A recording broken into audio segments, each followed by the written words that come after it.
Toi qui es assurément en train de te demander, la pleine conscience, est-ce que c'est vraiment une pratique qu'on peut tous expérimenter dans notre quotidien? Tu t'apprêtes à écouter un épisode du double interview de Double Cosmos. Ça me ramène justement à mon adolescence. Pourquoi j'ai pratiqué la méditation? Pourquoi j'ai pratiqué la sophrologie? Je me sentais comme un arbre ou un roseau dans le vent. C'est-à-dire que les conditions étaient favorables, j'allais bien. Dès que les conditions étaient défavorables, j'allais pas bien. Et en fait, j'avais aucun contrôle sur ma vie. Je ballottais comme ça d'un côté à l'autre. Il n'y avait aucune stabilité. Il n'y avait aucun ancrage. Et j'ai compris rapidement que la méditation, ça me permettait d'être posé, de faire face aux choses. Dans ce double épisode 16 et 17 du podcast, on se retrouve à l'occasion du podcaston pour découvrir, comme vous n'avez jamais pu l'imaginer, comment la pratique de pleine conscience s'adapte à tout quotidien, du vôtre à celui de la prison sans aucune limite. Alors bienvenue sur ce double épisode inédit spécial podcaston. Double Cosmos. C'est le podcast qui décomplexe, démystifie, dédramatise le bien-être, tout simplement. Hello, je suis Aurélie, la créatrice de Double Cosmos. J'accompagne les entrepreneurs à arrêter de procrastiner sur leur bien-être grâce à l'Ayurveda, cette médecine millénaire et philosophie de vie indienne qui a transformé ma vie il y a 10 ans en partant vivre 1 an en Inde et qui m'aide au quotidien en tant qu'entrepreneuse depuis 5 ans. Entre les vidéos YouTube, 1 minute pour comprendre l'Ayurveda et ce podcast, je te partage tout ce qui peut t'aider à toi aussi être au top dans ta tête et dans ton corps et garder un équilibre entre ta vie pro et perso. Alors, prêt à booster ton bien-être? Alors bienvenue sur le podcast Double Cosmos. Hey!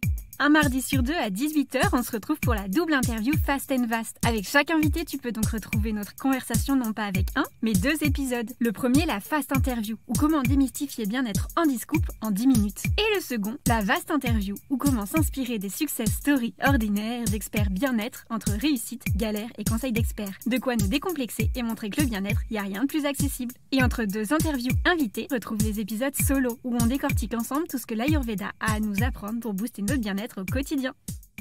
Bienvenue dans ce double épisode inédit de Double Cosmos avec le podcaston. C'est quoi le podcaston? C'est un superbe événement caritatif version Téléthon dans le monde du podcast, organisé par l'association Altrui pour mettre en avant les valeurs de l'engagement et de l'altruisme. Nous sommes plus de 300 podcasteurs à s'être réunis pour donner la parole à une association de notre choix, au cours d'épisodes inédits pendant 1 semaine. Alors, dans la lignée du podcast Double Cosmos, pour toujours plus démocratiser le bien-être pour le rendre accessible à tous, j'ai choisi d'interviewer pour vous un expert bien-être à la mission de vie atypique, Éric Salin, instructeur de méditation laïque et président de l'association Mindfulness Solidaire. Cette association dispense des programmes d'intelligence émotionnelle fondés sur la pratique de la pleine conscience et de la méditation auprès de personnes qui en sont très éloignées, autant dans les prisons que dans les centres d'hébergement d'urgence. Et vous allez le voir, ça donne envie de s'y mettre nous aussi et de se tourner vers les autres. Dans cet épisode, je reçois également Marie de l'équipe Petit Bambou que vous retrouverez aussi sur la prochaine double interview Fast and Vast d'experts bien-être du podcast. Elle vient aujourd'hui nous partager sa vision de l'association qu'elle connaît bien et comment méditer peut aider à l'ouverture aux autres. Dans cet épisode, on parle également de la collaboration de l'association avec le légendaire moine bouddhiste Mathieu Ricard et l'ONG Karuna Senchen, mais aussi des parrains de l'association, Christophe André et le chef étoilé Thierry Marx, qui ont un lien fort, vous allez le voir, avec le sujet. Après ce double épisode riche, la pleine conscience n'aura plus de secret pour vous. Mais d'abord, on se retrouve avec mon invité du jour, Éric Salin.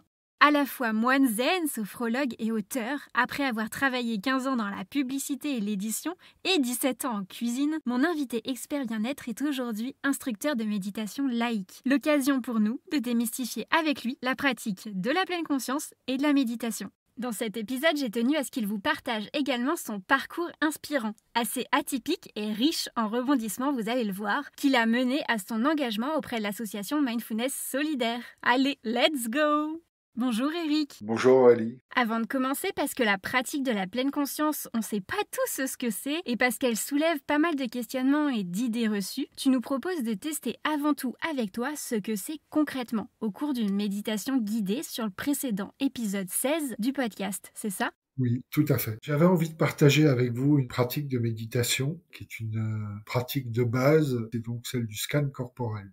Le scan corporel a pour intention et pour objectif d'aller observer notre corps, de vraiment rentrer en lien avec notre corps. Assez souvent, on est coupé de nos sensations, de nos ressentis. On n'arrive pas à ressentir des choses. Donc vraiment, la pratique du scan corporel, c'est aller à la découverte de nous-mêmes. Donc un exercice de base dans la méditation et j'avais envie de le partager avec vous. Trop bien. Alors pour expérimenter avec toi la pleine conscience, on fonce écouter la méditation guidée de l'épisode précédent du podcast. Allez-y si ce n'est pas déjà fait, on vous attend là, on bouge pas. Oui. Bon, maintenant qu'on a tous fait l'expérience de la pleine conscience et qu'on sait de quoi on parle, parlons du cœur de cet épisode, l'association Mindfulness Solidaire, dont pour ceux qui l'ont pas encore repéré, mindfulness signifie pleine conscience. Alors Eric, pour commencer, quelle était la raison d'être au départ de l'association Mindfulness Solidaire ? Mindfulness Solidaire, c'est une association au départ de citoyens qui avaient vraiment envie de diffuser les pratiques de méditation, notamment au plus grand nombre et surtout aux plus démunis. Ça, c'est vraiment la raison d'être de Mindfulness Solidaire. Est-ce que tu peux nous en dire un peu plus sur la genèse du projet ? Quel a été votre enjeu en la créant ? Alors, l'association Mindfulness Solidaire existe depuis 2017. Elle a été créée par Betsy Parillet-Pézard et Sébastien Henry. Et je pense que ce qui est le plus intéressant peut-être à vous partager, c'est que cette association a été créée au sein de l'Armée du Salut en 2017. Ça a été un terrain d'expérimentation et de compréhension qui a été vraiment fondateur pour nous. C'est-à-dire qu'en fait, on a donc été dans un CHU, un centre d'hébergement d'urgence de l'Armée du Salut. Et au départ, on a simplement proposé des pratiques de méditation, des choses très simples sur le souffle, qui étaient à destination de tous les salariés de ce CHU, mais aussi des personnes qui étaient hébergées. Et assez rapidement, au bout de quelques semaines, on a compris que ça serait intéressant d'aller plus loin et notamment d'ouvrir la parole. Donc on a commencé à proposer, après les pratiques de méditation, des cercles de parole. Et là, on s'est aperçu que les gens avaient beaucoup de choses à partager. Il y a beaucoup de difficultés. C'est un milieu qui est assez difficile. Et donc là, on a vraiment compris finalement qu'il y avait un enjeu encore au-delà de ça qui était plus important. Et c'est là, à ce moment-là, un peu que nous est venue l'idée de créer finalement un programme. D'accord. Vous avez eu dès le début un engagement d'ouverture de ces pratiques. Quel a été le point de départ avec ce programme du coup ? Le point de départ de Mindfulness Solidaire, c'est de se dire toutes ces pratiques de méditation, d'intelligence émotionnelle, les cercles de parole sont souvent à destination de gens assez aisés, des CSP+.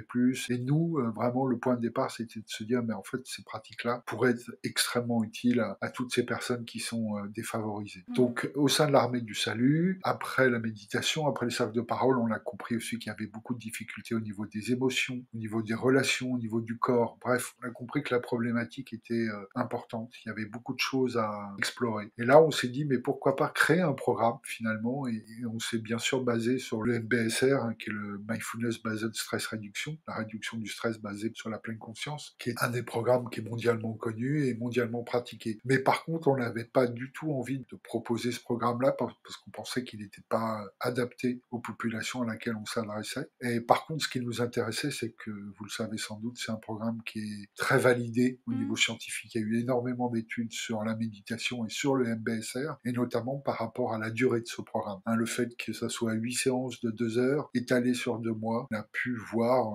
notamment dans les IRM, qu'il y a vraiment des modifications au niveau du cerveau et qu'il y a vraiment un impact. Et c'est ça, en fait, qui vraiment nous a intéressés. Mais du coup, on a créé notre propre programme où il y a, tous ces éléments dont je viens de vous parler, de la méditation, des cercles de parole, des éléments d'intelligence émotionnelle. Trop bien. C'était quoi votre première motivation avec ce programme ? Comme on était au sein d'un CHU, notre ambition, c'était vraiment d'aider les gens. Donc, on n'a pas cherché à faire un programme théorique, on n'avait pas envie de blabla. On avait envie vraiment d'outils extrêmement simples et pratiques qui puissent vraiment les aider dans leur quotidien et les aider tout de suite, et qu'il n'y ait pas besoin de pratiquer pendant des années la méditation pour que finalement ça puisse les aider. Donc, c'est des outils vraiment très, très simples, pragmatiques et qui peuvent mettre en œuvre rapidement. Vous étiez motivé par du concret, quoi. Tout à fait. Ce programme aborde des thèmes très concrets, c'est-à-dire qu'on va parler de la douleur, on va parler du changement, on va parler des émotions, on va parler notamment tout ce qu'est empowerment. Comment finalement je peux arriver arriver à être au plus près de moi-même, avec tous mes atouts, toutes mes qualités, pour pouvoir changer, transformer ma vie, en tout cas aller vraiment au plus près de moi-même. Ça, c'était vraiment quelque chose qui nous a motivés.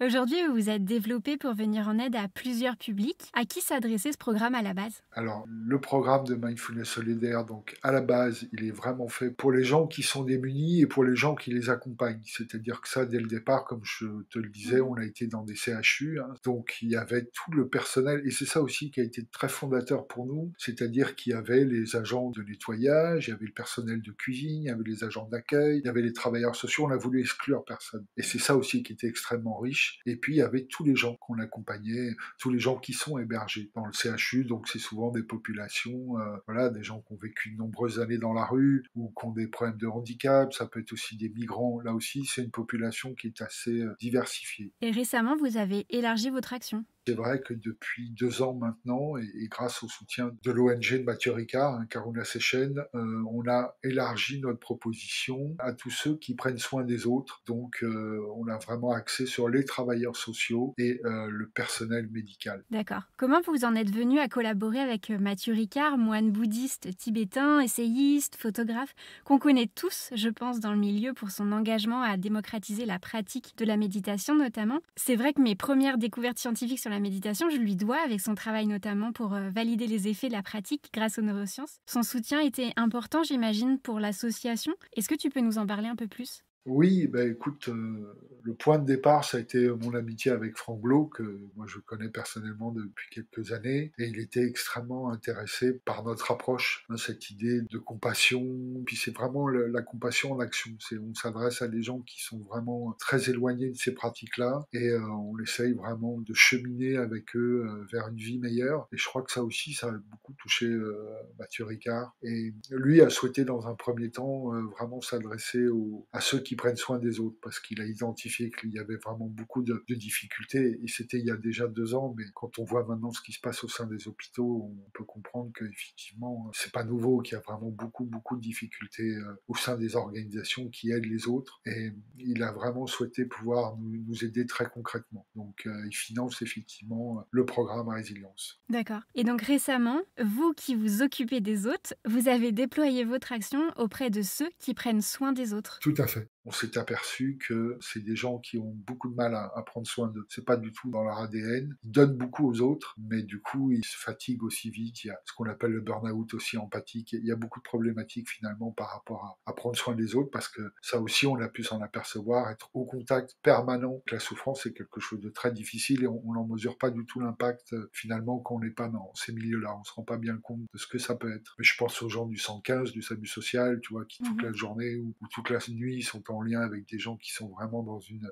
très grande précarité. Je pense notamment aux infirmières, aux équipes qui visitent les camps de migrants autour de Paris, tu vois. Et pareil, ils se retrouvent vraiment au cœur de l'enfer, hein. C'est inimaginable ce qu'ils peuvent vivre. Donc ces gens-là, bah, au bout de plusieurs semaines, plusieurs mois, plusieurs années, et c'est ce qui nous a aussi extrêmement surpris, c'est que finalement ces gens ne sont pas équipés, ils n'ont pas les ressources pour faire face à ça. Quand tu regardes un peu, alors peut-être ça a évolué, mais le cursus de travailleur social, il y a très peu de choses finalement pour les aider à prendre soin d'eux. Comment je peux prendre soin de moi au cœur de toute cette souffrance? Et donc c'est ça aussi qu'on essaye de leur apporter, hein. C'est d'ailleurs pour ça que le programme à destination des aidants d'une façon générale s'appelle Résilience. C'est comment je peux cultiver justement ma résilience pour pouvoir rebondir après des événements difficiles. C'est vrai qu'on peut difficilement se rendre compte pour ces personnes qui sont dans le soutien permanent des autres, comment eux prennent soin d'eux. Complètement. Et toi, tu as été témoin de l'impact direct de votre programme sur leur vie ? Ce que je peux te partager par rapport à notre programme, et ce qui est intéressant, et je pense qu'il y a vraiment une valeur ajoutée, c'est que depuis 2017, on a fait 68 programmes. Ah ouais.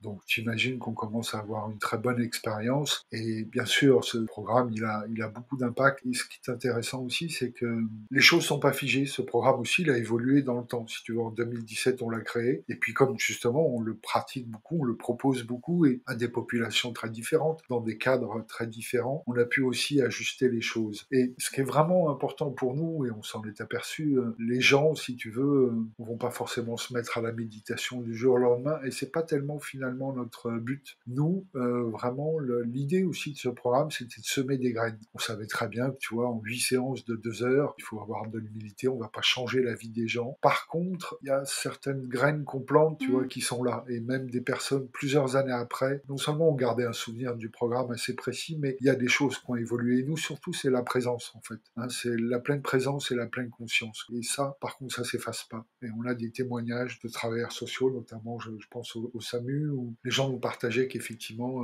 ça avait changé leur vie d'une certaine façon. Mais pas forcément dans le sens de méditer plus, mais voilà, beaucoup plus de conscience, beaucoup plus de présence, beaucoup plus d'envie d'aller vers soi. Vraiment, pour nous, la victoire, elle est là. C'est d'amener cette petite étincelle de confiance, et ça marque les gens. Pour quelqu'un qui n'a pas encore été écouté l'épisode précédent et qui n'a jamais expérimenté la pleine conscience, Oui. est-ce que tu peux nous expliquer ce que c'est concrètement? La pleine conscience, c'est vraiment d'être dans le moment présent, bien sûr. Donc ça, c'est pas du tout évident parce qu'on est beaucoup en pilotage automatique, on est très perdu dans nos pensées, dans le mental. On a beaucoup de mal finalement à être simplement en lien avec nous-mêmes. Ça, c'est quelque chose qu'on n'a pas appris et qui est assez difficile. Et en plus, avec toutes les sollicitations qu'il peut y avoir autour de nous, c'est vraiment compliqué. Et il y a aussi une deuxième composante, c'est cette idée d'être sans jugement. Comment finalement je peux être dans le moment présent, dans le réel, sans avoir constamment ce discours intérieur qui va juger, commenter, apprécier. Ben ça me convient pas, c'est pas le moment, pourquoi, c'est pas juste. Et ça, on s'en rend pas compte, mais ce discours intérieur, il est là en permanence. Et la pleine conscience, c'est au moins de prendre conscience de ce discours intérieur. Après, il n'y a pas de jugement, c'est pas Mmh. bien ou mal, mais c'est de s'apercevoir que finalement, on est constamment comme ça perdu dans nos pensées. Bon, on s'appuie aussi beaucoup sur les neurosciences dans le programme de mindfulness solidaire. Il y a différentes études, mais on parle de 40 000 pensées par jour, de 60 000 pensées par jour. Ah ouais. En tout cas, ça donne un ordre d'idée que le mental, il est extrêmement présent et qu'en plus, on est beaucoup en pilotage automatique. Là aussi, il y a eu des études assez intéressantes où il semblerait qu'il y ait 40% de notre temps où on n'est pas présent à nous-mêmes. C'est-à-dire qu'on est évaporé, on est complètement perdu dans un autre monde et on passe en fait à côté de notre vie 40% de notre temps, ce qui est énorme, quoi. Ouais, c'est énorme, presque la moitié de notre temps. Et là, on parle particulièrement de méditation, mais il y a aussi d'autres piliers sur lesquels vous vous appuyez. La pleine conscience, c'est un des 3 piliers. Il y a le cercle de parole qui est extrêmement important et il y a tout le travail sur l'intelligence émotionnelle, connaissance de soi, le rapport à soi, qui est très important aussi. Et du coup, les gens, je pense que voilà, c'est ces 3 choses vraiment qui les marquent, qui permet vraiment de faire un travail, voilà, de reconnexion à soi. Et ça, quels que soient les milieux. Et parfois, on peut se dire, mais je suis déjà dans la souffrance, je suis déjà dans les difficultés, et vous me proposez finalement d'être encore plus conscient de ça. Et Ouais. j'ai du mal, même avec le fait de prendre conscience de mon corps, ben, j'ai du mal, j'ai des douleurs. Le fait de prendre conscience que ben voilà, mon travail me convient pas forcément, que finalement je suis beaucoup dans le combat. Ben oui, mais ça fait partie du chemin justement pour pouvoir se réaligner avec soi-même, avec ses valeurs profondes et ce qui nous anime. Il faut faire ce travail-là hein, pour justement être au plus près de soi-même et comprendre. En fait, il y a aussi beaucoup cette intention dans notre programme de. On cherche pas du tout à orienter les gens vers une pensée particulière. On leur dit pas ça c'est bien, ça c'est mal. C'est pas du tout notre façon de faire. Nous, ce qu'on essaye vraiment de développer chez eux, c'est de l'intérêt et de la curiosité pour ce qu'ils vivent, pour leur corps, pour voilà tout ce qui les concerne eux-mêmes personnellement. Et le fait de se rapprocher de soi-même, c'est souvent une véritable découverte. Et je pense, tu vois, à des pratiques de méditation comme le scan corporel. Le scan corporel dont tu nous as offert à nous aussi l'opportunité de l'expérimenter avec toi, je le répète, puisque c'est la technique que tu nous fais découvrir dans la méditation guidée de pleine conscience de l'épisode bonus 16 du podcast, c'est ça? Tout à fait. Tu vois, des pratiques de méditation comme le scan corporel. Pour des gens qui n'ont jamais pratiqué la méditation, c'est une découverte très grande Ouais. et qui a beaucoup de puissance. Et il y a beaucoup de pratiques comme ça. Bon, on va travailler sur refaire souvenir des émotions, des souvenirs d'enfance et recontacter, reprendre vraiment lien avec eux-mêmes. Par exemple, la météo intérieure, c'est aussi un des fondements du programme. Hein, apprendre à se connaître, comprendre, mais voilà, pourquoi là il y a de la colère aujourd'hui? Tiens, je m'aperçois que je suis vraiment en colère ce matin. Qu'est-ce qui se passe? C'est où dans mon corps? Tu vois, tout ce travail-là, finalement, tout ça mis bout à bout fait que au bout de 3 ou 4 séances, il y a vraiment un déclic. Et le fait de partager ça, en plus, donc, on se met en cercle, il y a un véritable cercle de parole qui est même matérialisé au sol avec des objets, des bougies avec lesquelles on va faire des dédicaces. Ça a un énorme impact. En fait, ils découvrent au bout de quelques séances qu'il y a une humanité commune. Et très souvent, on a des retours, tu vois, dans des organisations notamment, où des gens qui travaillent ensemble depuis de nombreuses années se disent, mais on ne s'est jamais parlé comme ça. Ça fait 10 ans qu'on travaille ensemble, je te découvre aujourd'hui. Et je comprends que tu vis les mêmes difficultés que moi. en fait. Tu travailles à l'étage supérieur, on se croise dans l'ascenseur, je te connais très peu, et là, je m'aperçois que tu es une personne incroyable et on vit la même chose. Alors, bien sûr, on est tous un peu différents, mais on traverse tous des peurs, des souffrances, des joies, et ça crée quelque chose d'extrêmement fort. J'imagine qu'en prison, vous intervenez aussi, ça doit être aussi très fort. Ben oui, oui. Ce qui est intéressant, c'est que c'est un milieu où on est beaucoup intervenu, qui est un milieu très particulier, là aussi, où il y a de la peur, où il y a de la souffrance, il y a beaucoup de choses, et c'est vraiment très particulier. Mais là aussi, au début, les détenus sont très dans une posture de défense. Hein, en prison, il faut être solide, il faut être fort. Donc ouvrir son cœur, Mhm. enfin, prendre conscience de ses fragilités et les partager avec les autres, c'est quelque chose de pas très naturel, en tout cas au départ. Mais là aussi, en général, l'armure se fend au bout de quelques séances. Et là aussi, il se passe quelque chose, quoi. Nous, c'est ça qu'on cherche aussi, hein. C'est vraiment ce côté expérientiel, être dans la vie, être dans le partage. Et le programme Mindfulness Solidaire, c'est une boîte à outils. Alors, chaque séance est bien sûr partitionnée, il y a un thème à chaque séance, mais on s'adapte beaucoup. On s'adapte au contexte, on s'adapte à la population qui est en face de nous, son âge, ses conditions sociales, sa culture, et on sort de notre boîte à outils la pratique au bon moment. Enfin, tu vois, on Mhm. est à leur service. Donc on essaye vraiment de s'adapter au maximum à leurs besoins. Donc c'est aussi pour ça que c'est assez compliqué d'être instructeur mindfulness solidaire, parce qu'il faut être capable de maîtriser, bien sûr, une pratique de méditation, de maîtriser le cercle de parole, d'avoir de la pédagogie, de connaître tous les thèmes aussi dont on va parler, l'intelligence émotionnelle, la résilience, toutes ces choses-là. Il faut quand même en dire quelques mots, expliquer aussi ce que c'est. Alors bien sûr, si on est avec des médecins ou des infirmières ou des cadres, il y a des choses qui seront plus naturelles. Ils auront fait des formations en CNV ou des choses comme ça, mais voilà, on va quand même toujours expliquer les choses. Concernant l'intelligence émotionnelle, tu as peut-être des personnes qui disent qu'ils ne se sentent pas concernés ou qui mettent naturellement des barrières.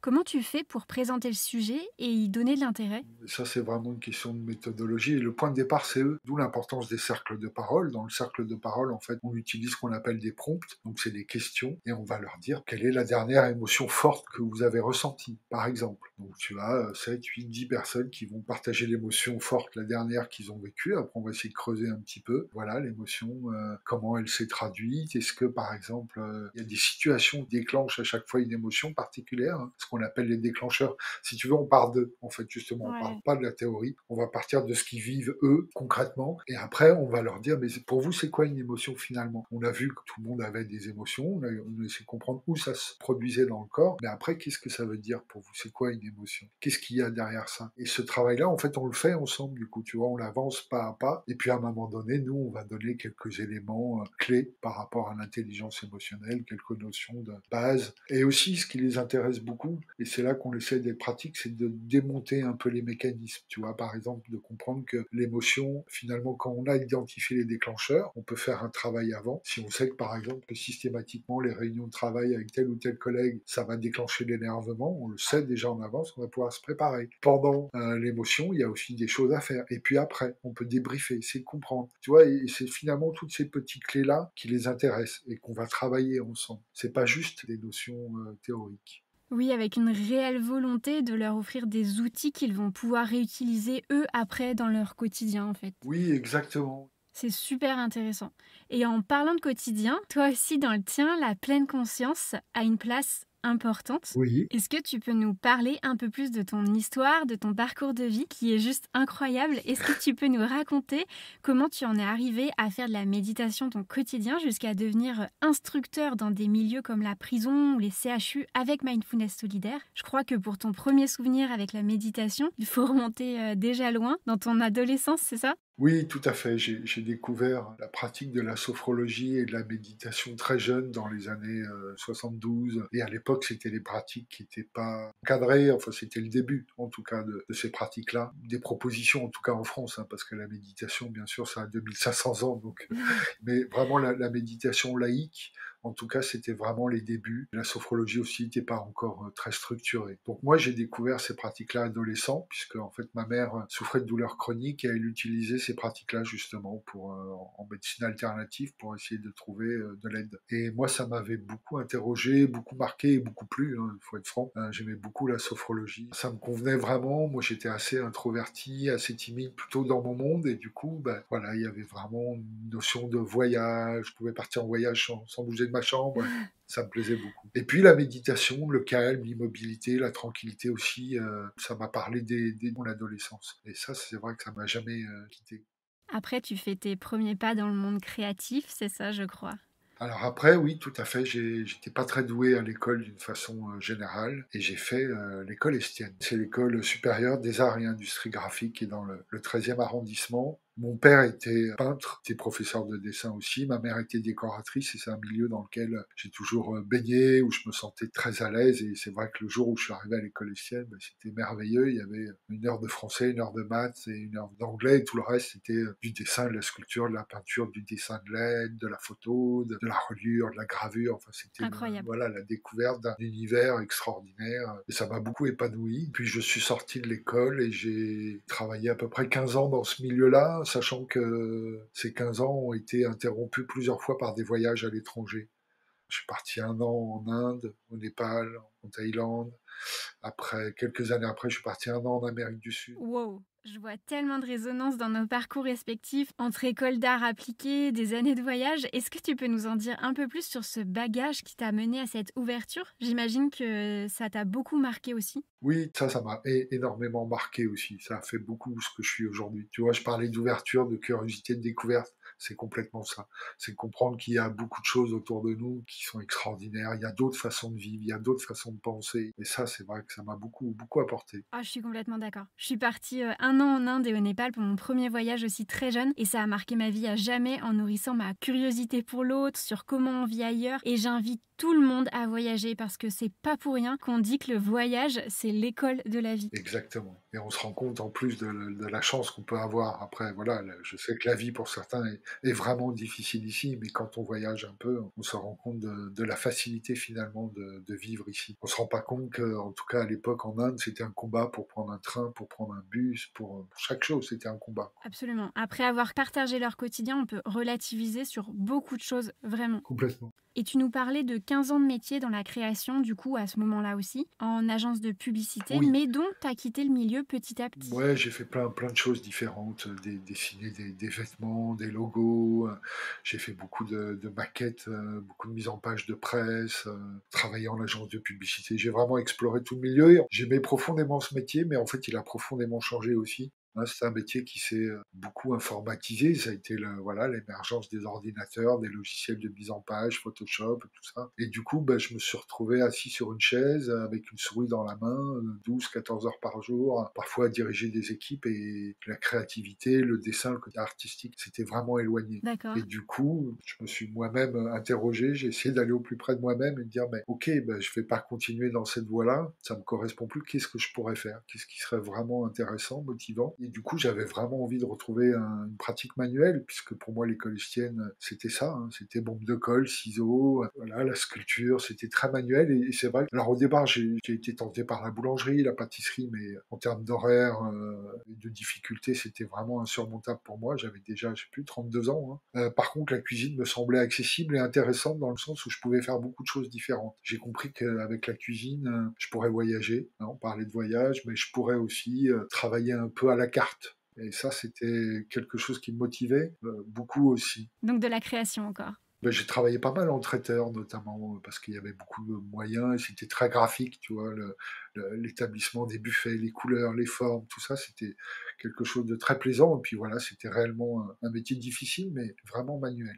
Et en fait, juste avant de commencer la cuisine, justement, il y a eu un intervalle, il y a eu 2 ans même, entre l'arrêt de la mise en page de tout le côté artistique et puis le début de la cuisine, il y a eu 2 années, et je me suis formé là comme sophrologue. J'ai fait 2 ans d'études à l'école de sophrologie caïcédienne de Paris avec le docteur Chenet, et parallèlement, je me préparais mon CAP de cuisine. Et donc après, ben, j'ai fait 17 ans de cuisine. Tu nous parles de ta formation de sophrologue. À l'époque, c'était pas du tout un métier aussi connu qu'aujourd'hui, hein. Oui, complètement. C'était une pratique qui n'était pas tellement développée par rapport à la notoriété qu'elle peut avoir aujourd'hui. Mais moi, j'avais vraiment senti que c'était établi sur des fondements solides. Hein. C'était vraiment quelque chose de rigoureux qui avait été étudié, validé. Alors si, ça a changé ma vie, mais ça n'a pas changé mon métier. C'est-à-dire que je ne suis pas devenu sophrologue réellement pour plein de raisons. La plupart des personnes qui étudiaient la sophrologie étaient déjà dans le milieu milieu médical. Hein, ça pouvait être des kinés, des infirmières ou des ostéopathes, des gens qui avaient vraiment une pratique, ou qui avaient souvent un cabinet et qui pouvaient du coup commencer à développer cette pratique-là. Moi, j'étais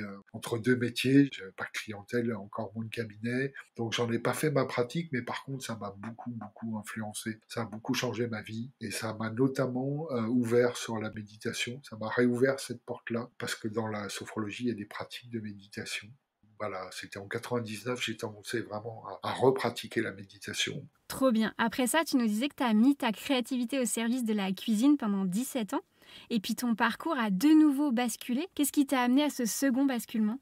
Il y avait la difficulté de ce métier-là. Hein, c'est un métier, là aussi, quand on n'a pas mis les pieds dans une cuisine, on ne se rend pas compte. En plus, moi, c'était particulier. Les dernières années de pratique, j'étais beaucoup à la Porte de Versailles. Je travaillais sur les grands salons et je travaillais notamment dans un restaurant où on faisait 800, 900, 1000, 1200 couverts le midi. Wow. Oui, wow, comme tu dis. Donc, en plus, j'étais souvent chef de cuisine et derrière, c'est difficile, quoi. Il faut porter ça. C'est un vrai challenge. Donc, c'est vrai que ça m'a usé aussi. À force, ça m'a usé physiquement, malgré que je le fasse en extra. Donc, je le faisais d'une façon ponctuelle, mais ça m'a quand même usé. Et puis, il y a aussi l'émergence de la méditation laïque. Hein. Je me rendais bien compte que la méditation laïque commençait à être proposée à l'école, dans les hôpitaux, dans les entreprises. Et alors, au départ, je me suis dit, mais en fait, je vais faire un cycle MBSR pour me rendre compte finalement de qu'est-ce que c'est que la méditation laïque. Et c'était vraiment intéressant. J'ai senti qu'il y avait vraiment un apport particulier. Ça n'avait rien à voir avec la pratique personnelle que je pouvais avoir. Oui, parce qu'on n'en a peut-être pas parlé, mais tu as toute une histoire Oui. aussi avec la méditation notamment,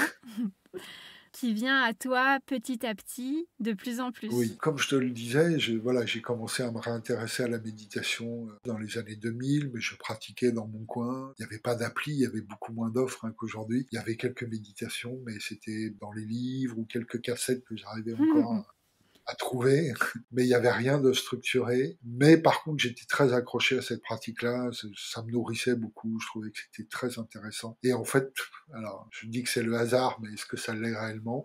J'ai fait une recherche sur Internet, voilà, en 2008. Il y a un moment donné où je me suis dit, mais j'aimerais bien finalement peut-être faire partie d'un groupe. J'avais vraiment pas d'idée préconçue, mais j'avais envie, au même titre qu'on aime faire du sport en groupe ou des activités comme l'art ou des choses comme ça. Et je me suis dit, ça serait bien que je me rapproche d'une école ou de quelque chose, mais vraiment sans idée préconçue. Et puis, je suis tombé sur quelqu'un qui proposait la pratique de la méditation zen. Déjà, le mot, ça résonnait bien, je trouvais que c'était sympa. Et donc, je me suis rendu dans ce que je pensais être un dojo. J'ai fait une recherche sur Internet, j'ai trouvé une adresse, j'y étais. Et en fait, je suis tombé devant un immeuble, puis il n'y avait pas de dojo, donc j'étais assez surpris. Et puis, je regarde l'adresse, 6e étage. Alors, je monte, c'était un immeuble, donc je me suis dit, attends, j'ai dû me tromper. Je sonne à la porte, il y avait un nom. Il y a une vieille dame de plus de 80 ans qui m'ouvre la porte. Alors là, j'étais sûr, je me suis dit, mais j'ai fait fausse route. Et elle me dit, ah oui, vous venez pour le zen, bien sûr, bienvenue, bonjour. Et puis elle m'a accueilli, il y avait quelques élèves, je sais pas, il devait être 5-6 qui étaient là. Elle m'a montré l'assise, posture de zazen. Je me suis assis, à l'époque c'était 45 minutes d'affilée. Et puis en fait, quand je me suis relevé, mais j'ai eu vraiment une sorte de flash, une révélation, et je me suis dit, mais c'est ça en fait que je cherche depuis toujours. C'était extrêmement fort, j'avais l'impression d'être revenu à la maison, et je sais pas, il y a vraiment quelque chose d'extrêmement fort qui s'est produit, et je me suis dit, mais voilà, ça y est, j'ai plus besoin de chercher. Et ce qui est vraiment fascinant dans cette histoire-là, c'est que cette vieille dame donc, qui m'a ouvert la porte s'appelait Josie Thibault, et il s'est avéré que c'était la mère d'un des grands maîtres français du zen. D'accord. En fait, il y a 3 grands maîtres en France. En tout cas, grands maîtres, des gens qui ont eu la transmission de l'enseignement du zen après la mort de maître Deshimaru, qui est la personne qui a amené le zen en France. Lui est décédé très brutalement, mais il y a la plus haute autorité du zen japonais qui est venue en France, dans un lieu qui s'appelle la Gendronnière, et il a demandé quels sont les élèves les plus avancés, et il y avait 3 personnes. Étienne Zissler, qui est décédé depuis, il y avait Roland Reich, qui est toujours au dojo zen de Nice, et puis il y avait Stéphane Thibault, donc maître Kosen, qui lui est à Montpellier, et donc c'était sa mère. J'étais finalement avec la mère de maître Kosen, donc j'étais tombé vraiment au bon endroit. Trop bien. Donc c'est vrai que du coup au départ voilà c'était un test, et puis ça s'est avéré être central et ça l'est toujours. Et donc toi, tu as été ordonné moine. C'est ça. Raconte-nous un peu ce qui t'a amené à faire ce choix-là fort du coup. Exactement, là aussi, mais comme souvent, hein, la plupart des choses qui m'arrivent dans ma vie ne sont pas forcément souhaitées ou calculées. Tu m'aurais dit il y a quelques années que je deviendrais moine, j'aurais rigolé parce que c'était vraiment très, très loin de moi. Mais en fait, je sais pas, le fait de venir pratiquer régulièrement au sein de la communauté, il y a eu un appel et la première ordination, c'est celle de Bodhisattva et en général, tu la demandes au bout de quelques années de pratique, si tu en as envie, hein, il y a aucune obligation. Il y a des gens qui pratiquent depuis 15 ans et qui sont restés laïcs. Mais Mhm. je sais pas, moi ça me parlait, et puis Bodhisattva, ben, c'est en fait aider tous les êtres et les sauver tous, jusqu'à ce que l'univers entier soit sauvé, et toi tu te sauves en dernier. Donc je sais pas, peut-être ça m'a parlé, je trouvais ça poétique. Je me rendais pas compte en fait qu'il fallait sauver tout le monde. Et puis, en fait, ce qui a été fondateur, c'est que pendant cette ordination, d'abord, il y a une vraie cérémonie qui dure plusieurs heures, où beaucoup de gens se font ordonner en même temps que moi. Il y avait d'autres bodhisattvas, il y avait des nonnes, des moines. Et là aussi, encore une fois, ça a été très puissant. Et sur le coup, j'en ai pas vraiment pris conscience, mais il y a vraiment une passation, il y a vraiment quelque chose qui s'est passé. Et du coup, bon, j'ai reçu ça, et ce qui a été aussi très marquant, c'est que ma vie a profondément changé, en fait, après ça. Il y a beaucoup de choses qui ont changé, qui ont évolué dans ma vie. Et du coup, bah, quelques années après, j'ai demandé l'ordination de moine, et les choses ont continué à évoluer. Et moi, j'ai continué à grandir avec ça. Donc, au-delà de l'ordination, il y a vraiment une forme de transmission qui est... En tout cas, moi, c'est comme ça que je l'ai ressenti. Après, Ouais. c'est très subtil et c'est très personnel, je pense. Mais moi, j'ai vraiment ressenti ça. Mais qu'est-ce que c'est concrètement être moine? Parce que tu sais, on y projette beaucoup d'imagerie collective. Ça a changé ton quotidien concrètement? Alors c'est ça qui m'a beaucoup plu dans le zen, c'est une voie non formaliste. Les grands maîtres zen au Japon étaient des gens parfois assez extravagants, contrairement à ce qu'on pourrait croire. La plupart des moines sont mariés au Japon, hein, ce D'accord. qu'il faut savoir. Et en fait, moi, ce qui me plaisait beaucoup, alors oui, bien sûr, quand tu deviens moine, tu prends un certain nombre de préceptes, mais ces préceptes, tu les prends vis-à-vis de Bouddha, mais tu les prends surtout vis-à-vis de toi. En fait, il y a beaucoup de liberté à l'intérieur de ça. Et concrètement, réellement, concrètement, dans ma vie quotidienne, moi, j'ai aucune obligation quelque part. Et Mhm. l'idée, justement, du zen, c'est d'ouvrir la conscience et te mettre face à tes responsabilités. Tu vois, est-ce que je mange de la viande ou pas? Qu'est-ce que j'ai comme attitude par rapport à ma femme, par rapport aux gens qui m'entourent? Comment je gère mon temps libre? Qu'est-ce que je fais au travail? C'est quoi mon travail? C'est quoi mon engagement? Est-ce que j'ai un engagement social? Est-ce que j'essaye d'aider les autres, d'être là pour les autres? Et tu vois, c'est plutôt ça, en fait. En tout cas, moi, c'est comme ça que je le vis. C'est vraiment de moi à moi, en fait. Mhm. Voilà, à part faire quelques retraites, et puis voilà, oui, bien sûr, je vais au dojo chaque semaine, hein, je co-dirige un petit dojo à Paris, ça fait partie de mon engagement, mais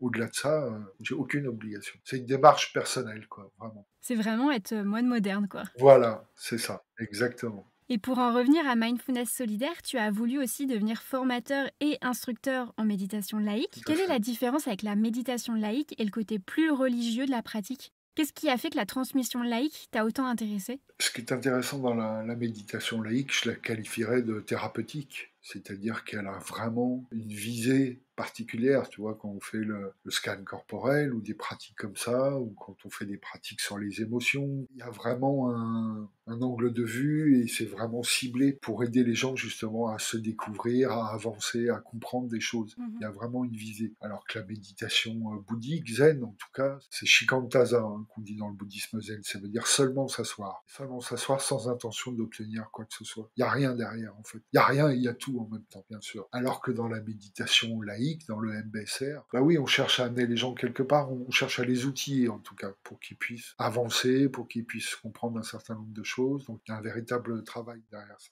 Tu parles d'outils. Est-ce que vis-à-vis de la méditation ou de la pleine conscience, on a besoin selon toi d'une pratique formelle pour pouvoir s'y mettre ou la pratique informelle joue beaucoup? En termes de pratique, justement, moi, c'est ça que j'aime beaucoup dans la méditation laïque, c'est qu'il y a beaucoup de façons d'aborder les choses. Il y a la méditation formelle assise, je dirais, qu'elle soit sur chaise ou sur coussin. Il y a la méditation marchée. Il y a la méditation en mouvement. Et puis après, il y a toutes les pratiques informelles qui sont très importantes pour moi, qui sont souvent une porte d'entrée. Et c'est ce dont je te parlais, notamment avec Mhm. Mindfulness Solidaire, cette idée de développer plus de conscience et plus de présence. Ben, quand je bois mon café, j'essaye d'être là, simplement. Hein. Souvent, on prend le café le matin et puis parle à sa femme, on surveille les enfants, on regarde la télé, on est sur le smartphone Ouais. et le café il a aucun goût. Il a aucun goût parce qu'on n'est pas là. Et c'est ce qu'on dit dans le zen hein, d'ailleurs. Si tu bois ton café, bah tu bois ton café. Si tu prends une douche, tu prends ta douche, tu sens la température de l'eau, tu sens le contact du savon, tu sens le grain de ta peau et t'es vraiment là et c'est un moment incroyable. Et ça, c'est une porte d'entrée extraordinaire. La présence, être présent à soi-même, être présent à la couleur du ciel, la joie des nuages, les arbres. Ça donne une profondeur à notre vie qui est extraordinaire. Ça nous permet de remarquer des choses devant lesquelles on passe sans les voir.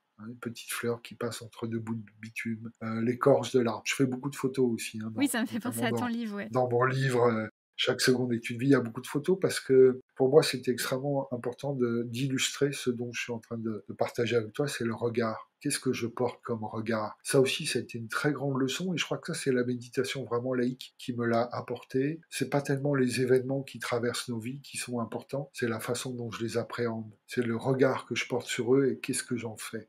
On traverse tous des événements plus ou moins difficiles. Qu'est-ce que je fais avec ça? Et ça aussi, ça me ramène justement à mon adolescence. Pourquoi j'ai pratiqué la méditation? Pourquoi j'ai pratiqué la sophrologie? Je me sentais comme un arbre ou un roseau dans le vent. C'est-à-dire que les conditions étaient favorables, j'allais bien. Dès que les conditions étaient défavorables, j'allais pas bien. Et en fait, j'avais aucun contrôle sur ma vie. Je ballottais comme ça d'un côté à l'autre. Il n'y avait aucune stabilité. Il n'y avait aucun ancrage. Et j'ai compris rapidement que la méditation, ça me permettait d'être posé, de faire face aux choses. Ça rendait pas les choses plus faciles, mais moi, j'étais beaucoup plus ancré. Et puis, émotionnellement, ça m'a permis de comprendre ce qui se passait en moi. Et ça m'a permis de cultiver aussi cette notion d'acceptation qui est fondamentale dans la méditation. C'est reconnaître que les choses sont comme ça maintenant. Ça me plaît pas forcément, mais en fait, si je suis dans le déni, ça va pas me servir, ça va pas m'avancer et ça va pas me rendre plus heureux. Observer sans juger, ouais. C'est ça, observer sans juger et reconnaître que c'est comme ça maintenant et du coup de faire de mon mieux pour essayer d'affronter les situations et de régler les situations autant qu'il est possible de le faire. Trop bien, c'est super beau.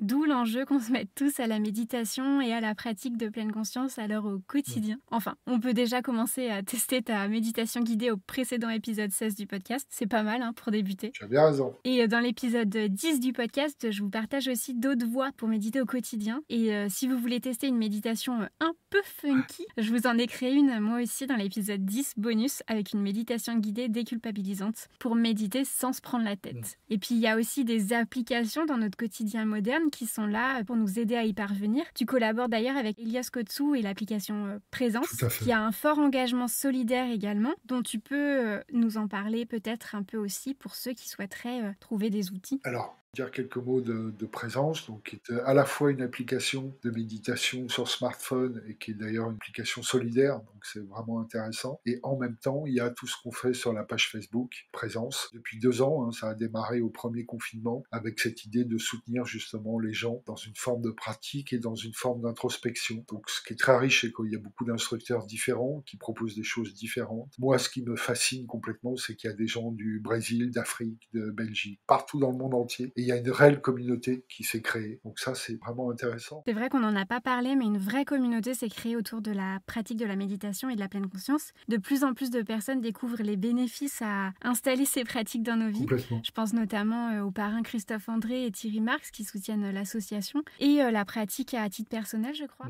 Leur rôle est important aussi, non? Oui, le rôle des parrains, il est très important, surtout en termes de crédibilité. C'est-à-dire que quand on se présente dans une prison ou auprès d'une organisation qu'on ne connaît pas, le fait d'avoir Thierry Marx et Christophe André, qui sont des gens connus et reconnus dans leur profession et dans leur engagement, je pense à Thierry Marx, qui est très engagé aussi dans le social et aussi dans la pratique de la méditation à titre personnel, fait qu'il y a un certain crédit, bien sûr, qui est là. Ce qui est bien, c'est que voilà, nous, on a commencé en 2017 et la méditation était encore regardée un peu de travers. En tout cas, c'était une pratique qui n'était pas très connue. Et c'est vrai que depuis, je crois qu'on a fait beaucoup de chemin. Et ce dont je parlais tout à l'heure, les études scientifiques ont beaucoup aidé aussi à crédibiliser. Et puis tout le travail notamment de Christophe André, les livres aussi de Mathieu Ricard qu'il a écrit avec Christophe André et Alexandre Jolien ont fait aussi beaucoup pour ouvrir cette pratique-là. Et au-delà même de la pratique de la méditation, ça rejoint aussi complètement le travail d'ouverture, de curiosité, de compréhension, d'aller à la découverte de soi-même. Et eux, c'est vraiment ce qui les anime aussi. Donc, on est complètement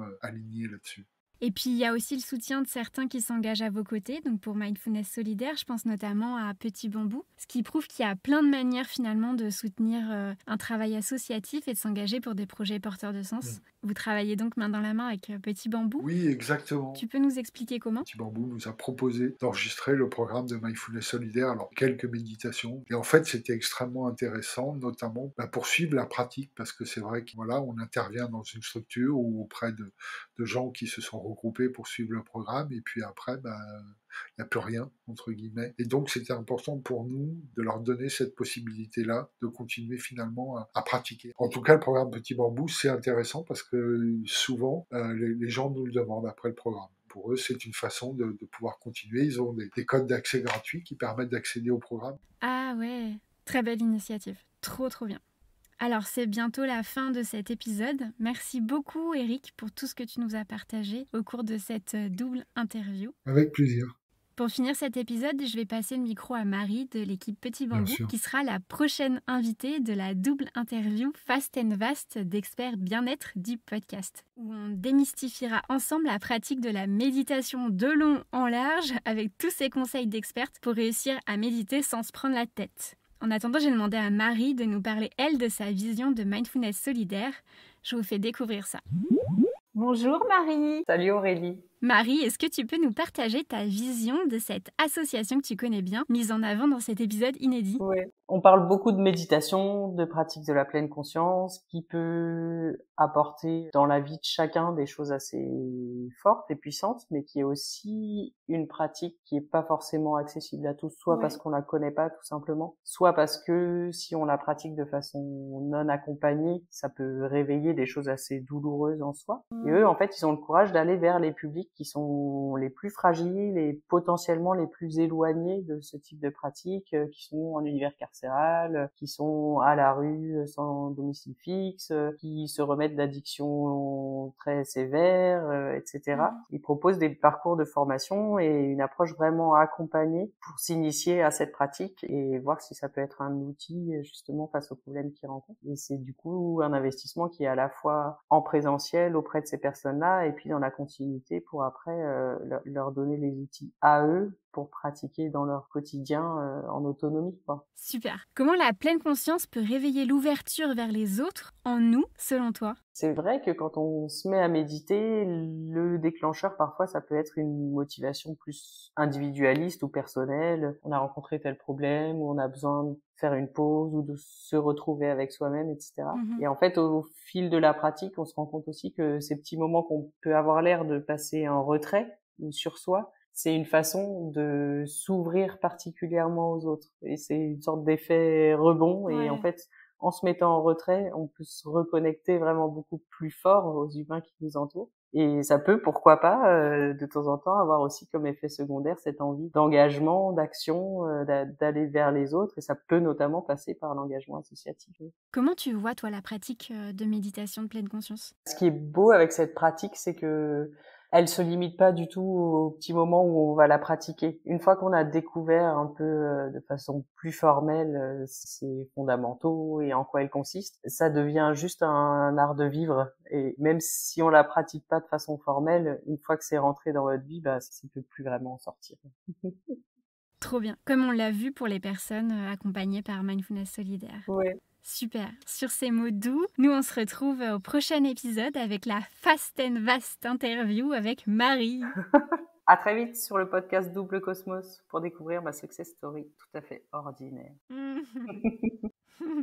Et sinon, n'hésitez pas à retrouver Eric tous les mardis midi sur la page Facebook Présence, également sur l'application Petit Bambou avec le programme sur la douceur qu'il a enregistré en plus du programme Mindfulness Solidaire ou au cours de retraite ou stage qu'il organise. Et pour finir, je vous invite à vous rendre sur le site du Podcaston où sont référencées toutes les associations mises en avant au cours de cette semaine inédite. Et si vous souhaitez soutenir Mindfulness Solidaire, foncez partager ce double épisode au maximum autour de vous. Ce dont ils ont ont avant tout besoin, comme m'a confié Eric, c'est d'une plus grande visibilité pour mettre en lumière leur travail et qu'ils puissent toucher de plus en plus de personnes. Alors partagez au max ce double épisode autour de vous. Vous connaissez sûrement quelqu'un qui connaît pas encore le pouvoir de la pleine conscience ou qui voudrait l'appliquer au quotidien, mais sait pas trop comment s'y prendre. Et vous pouvez aller également sur leur site internet. Je vous mets tous les liens dans les notes de l'épisode. Si vous êtes encore là, merci à vous d'avoir écouté cet épisode inédit, un peu plus long que d'habitude.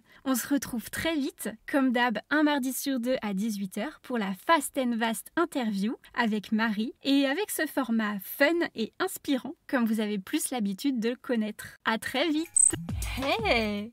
L'épisode touche à sa fin. Si tu as aimé cet épisode, dis-le moi en commentaire ou avec 5 étoiles sur Apple Podcasts ou Spotify. C'est le meilleur moyen de le faire connaître. Et si tu veux m'aider, partage cet épisode à 2-3 personnes autour de toi. Moi, ça m'aide énormément et peut-être que les épisodes les aideront aussi. Si tu ne l'as pas vu, tu peux aussi retrouver l'autre partie de la discussion avec mon invité du jour, épisode précédent, en vidéo sur la chaîne YouTube Double Cosmos. Tu trouveras également sur le YouTube une farandole de vidéos pour comprendre l'Ayurveda en 1 minute si le sujet t'intéresse. Merci à tous pour votre écoute et rendez-vous un mardi sur 2 à 18h avec d'autres invités experts bien-être.